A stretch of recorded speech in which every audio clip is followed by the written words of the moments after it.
Assalamualaikum warahmatullahi wabarakatuh. Perkenalkan, nama saya Sela Indah Zulfa Zahra, NIM T20191088.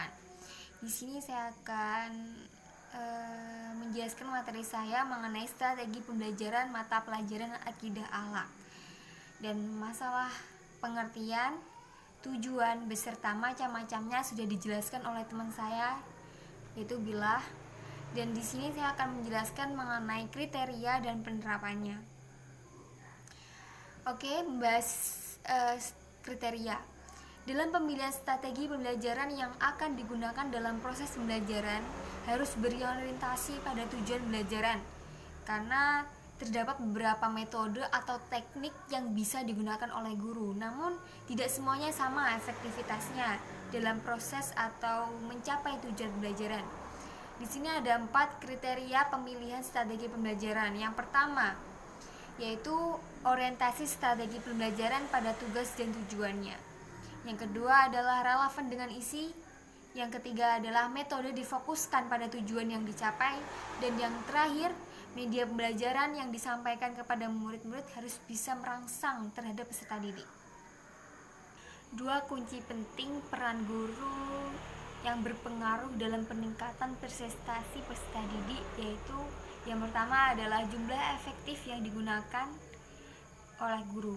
Maksudnya jumlah efektif yaitu waktu yang digunakan, bagaimana dia menggunakan waktu tersebut dengan sebaik mungkin. Dan yang kedua adalah kualitas kemampuan seorang guru. Dalam hal ini, guru hendaknya memiliki standar kemampuan yang profesional untuk menentukan atau melakukan pembelajaran yang berkualitas pula.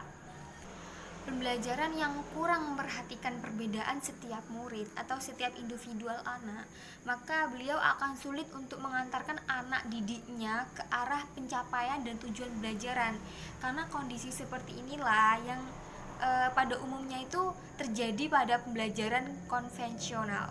Apabila seorang guru hanya konsentrasi kepada murid-murid tertentu, maka pembelajaran itu akan muncul kesenjangan antara murid yang cerdas dan murid yang kurang cerdas. Karena kondisi seperti ini itu akan mengakibatkan tidak optimal terperolehnya ketuntasan dalam belajar, sehingga sistem belajar tuntas akan terabaikan. Terdapat sebuah pendekatan yang sesuai dengan kriteria pembelajaran akidah akhlak. Salah satunya yaitu pendekatan conceptual teaching and learning, yang mana dalam sistem pembelajaran ini peserta didik bisa menangkap makna materi dan mampu mengaitkan informasi baru dengan pengetahuan yang sudah dimiliki sebelumnya.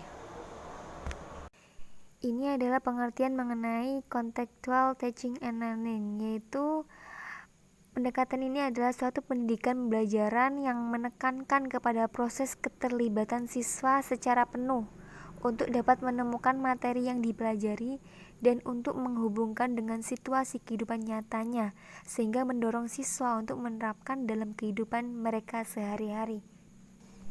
Kesimpulannya adalah model pembelajaran contextual learning ini adalah model pembelajaran di mana anak menemukan sendiri materi pembelajarannya dengan cara terlibat langsung, dan kemudian anak itu bisa mengaitkan dengan situasi kehidupan yang nyata.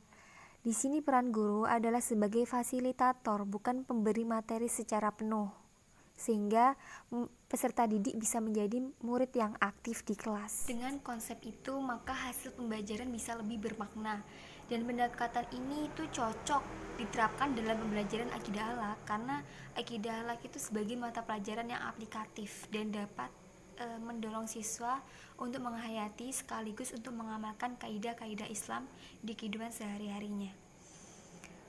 Oke, terima kasih. Ini presentasi saya, semoga bermanfaat. Mohon maaf apabila ada salah kata dari awal sampai akhir.